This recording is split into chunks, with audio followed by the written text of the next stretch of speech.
Hello, what's up, people? Well, today I'm gonna talk to you about MBA rankings. Very important topic, right?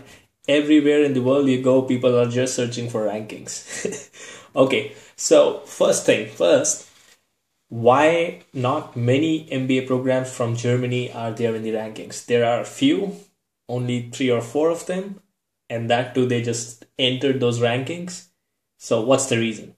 Okay, the answer is all these rankings have one of their conditions that the MBA program should have a minimum class size and they have a minimum threshold. And these German programs are very small. Until now, they were really, really small and they were really under 30 students in one class.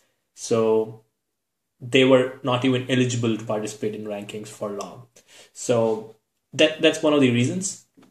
And second thing is, uh, well, among the German school, what's the ranking like, right? Everybody wants to know what's the top school in Germany.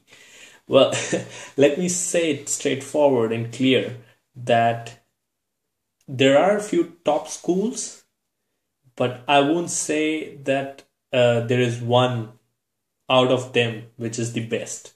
I would say that there are like a bunch of schools that you can go to, but it's difficult to really distinguish between one from the other.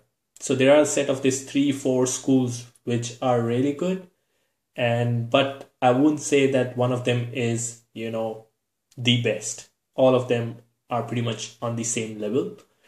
And as far as rankings for the MBA programs in Germany is concerned, I would say that keep it aside when you're making your decision. Yes, people make a big decisions on the basis of ranking. I would say just keep it aside. It's good to know ranking. Yeah, you read it, it's fine, but that should not be your criteria for making a decision for an MBA.